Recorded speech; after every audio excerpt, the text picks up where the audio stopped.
Hello viewers, চলুন দেখা যাক কিভাবে আমরা একটি ডেটের মাধ্যমে আমরা সকল ডে, মান্থ এবং ইয়ার বের করতে পারি। অনেক সময় আমরা জয়েনিং ডেট এর পাশে, যেমন এখানে আমরা যেটি দিয়েছি serial name designation joining date. এখন আমাদের অনেক সময় প্রয়োজন হতে পারে ডে কিবারে সে জয়েন করেছেন এবং কোন মাসে এবং কোন সালে। এটি সহজে বোঝার জন্য আমাদেরকে যেটি করতে হবে, এটি পুরোটা সিলেক্ট করে নিতে হবে। একই date, joining date, day, month সবগুলোই একই করে নিতে হবে। দেন ডে সিলেক্ট করতে হবে। ডে সিলেক্ট করার পরে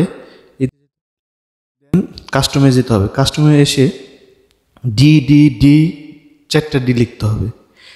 এখন দেখতে পাচ্ছেন এখানে প্রত্যেকটি দিনের এত তারিখে কি দিন ছিল সেই বারটা বের হয়ে আসছে।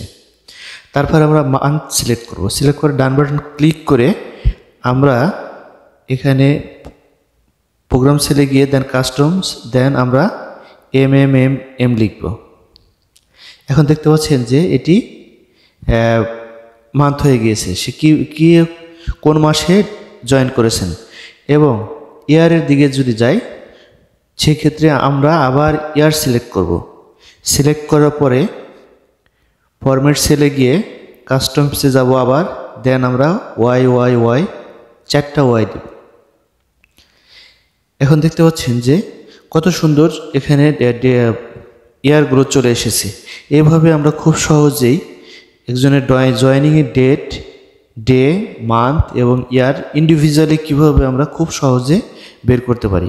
এটি যদি আপনি নর্মালি করতে চান, সেক্ষেত্রে আপনার দীর্ঘ সময় লাগবে এবং সেটি করা প্রায় অসম্ভব এবং অনেক সময়ের ব্যাপার। যার কারণে আপনার খুব সহজেই এভাবে আপনি এই পদ্ধতিতে আপনি আপনার ডে, মান্থ এবং ইয়ার দ্রুত বের করে ফেলতে পারেন। ধন্যবাদ সবাইকে।